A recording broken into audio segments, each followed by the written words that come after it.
Good evening, everybody. How are you doing? 31st of October 2012, so happy Halloween for those of you going out there and scaring the shit out of people tonight, basically. If anyone knocks on my door and not answering, no trick or treat from me, that's all I'm going to say. Although, I say no trick or treat, but I have actually got epic treats right here. But before we get into that, how are we all doing regarding yesterday's big news about Disney buying Lucasfilm? Has it sunk in yet? It's not a dream, so if you're just waking up and you're realising it was a dream, it's not. It's happened.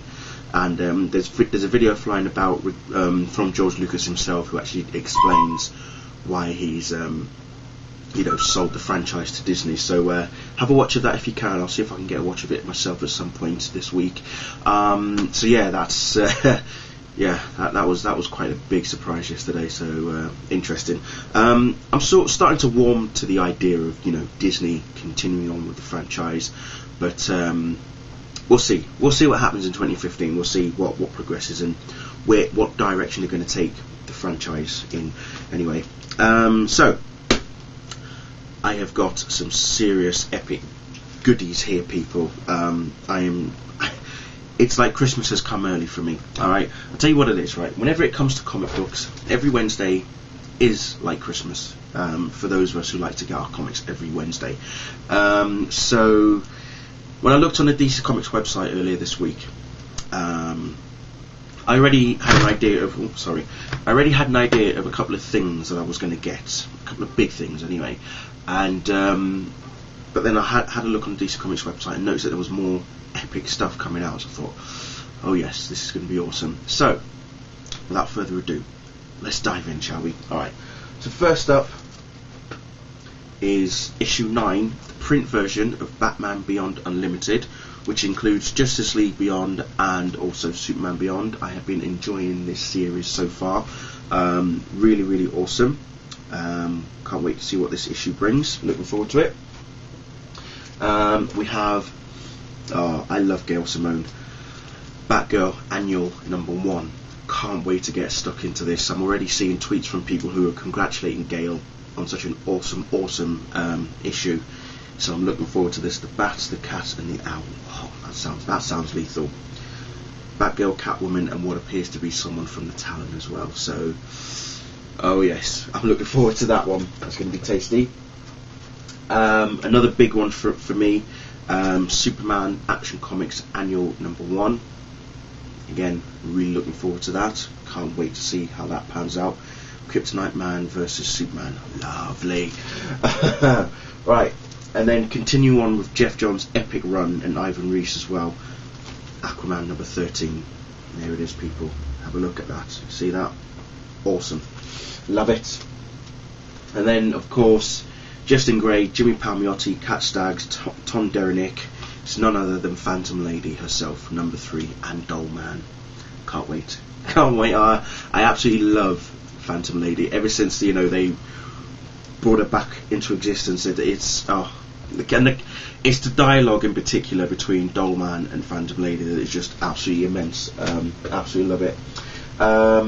Finally, thank God, right? Because obviously with the new Arrow series, which started 4 weeks ago, don't forget the new episode is on tonight. Okay, episode 4, an Innocent Man, and we meet John Barrowman's well-dressed man for the first time as well. So yes, can't wait. So obviously I've already read Green Arrow Year 1, which was written by Andy Diggle, and I was told that another one to get was Longbow Hunters by Mike Grell. Well, here it is, people. I finally have it, so I will be reading this at some point later on. Can't wait. Don't forget also the latest digital chapter for Arrow, which coincides with the TV series, will also have been released on the. If you've got Comixology or you've got the DC Comics app, get it downloaded and have a read of that. In fact, as we speak, I'm just going to quickly pop on right now and get it downloaded myself. Issue 4, love it. So the two big ones are coming up. Just give me 1 second, chaps and chapettes. Here we go. Wait a second. Take your time. Anyway, so the first two big ones. It is none other than Volume 2 of the J. Michael Straczynski and Shane Davis collaboration of Superman Earth 1. It's been shaping up, people, and here it is, Earth 1 Volume 2. I've read Earth 1 Volume 1 and I've done a review about it.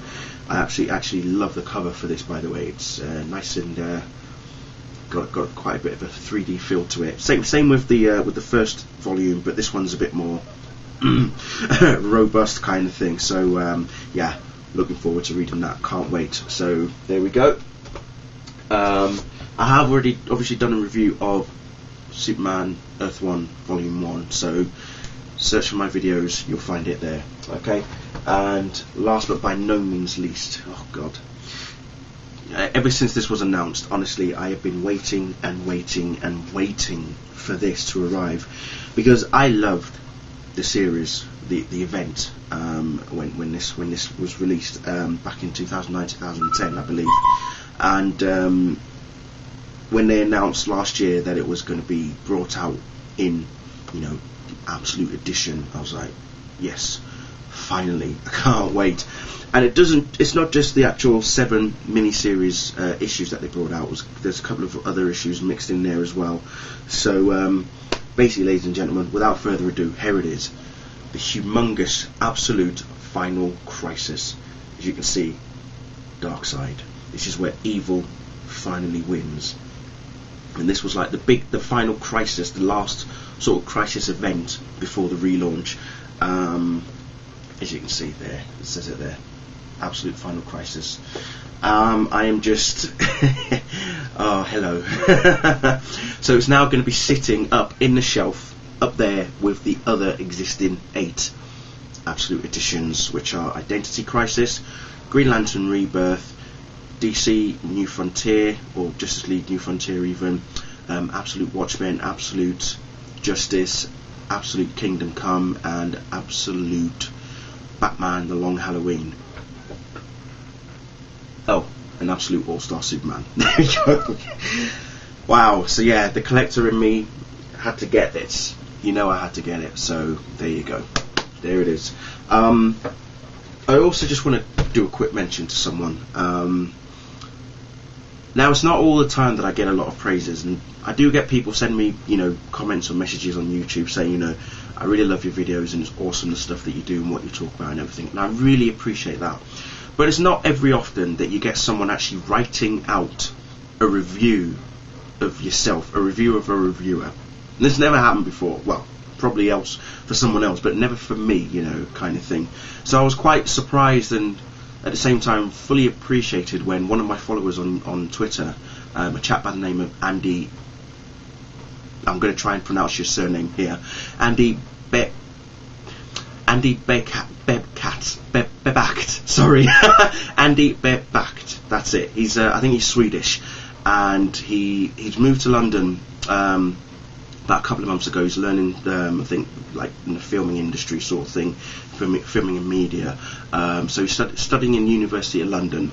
So he's not been in the UK that long, but he's as I say, he's on Twitter as well. He follows me on Twitter. He's got a blog that, you know, he writes reviews, not just about myself, but he's written reviews about the latest, obviously, Arrow and comic books and other sort of stuff. Mainly TV shows he does is what he does.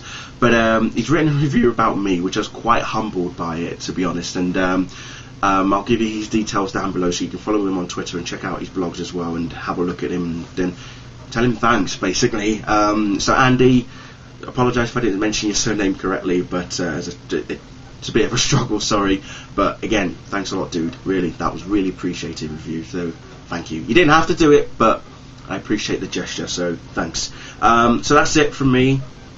I am now going to chill. I may or may not be watching the latest episode of Arrow tonight. We shall see. But if I do, you'll probably know about it on Twitter. So yeah, thank you all for watching, and I'll see you all later. Bye.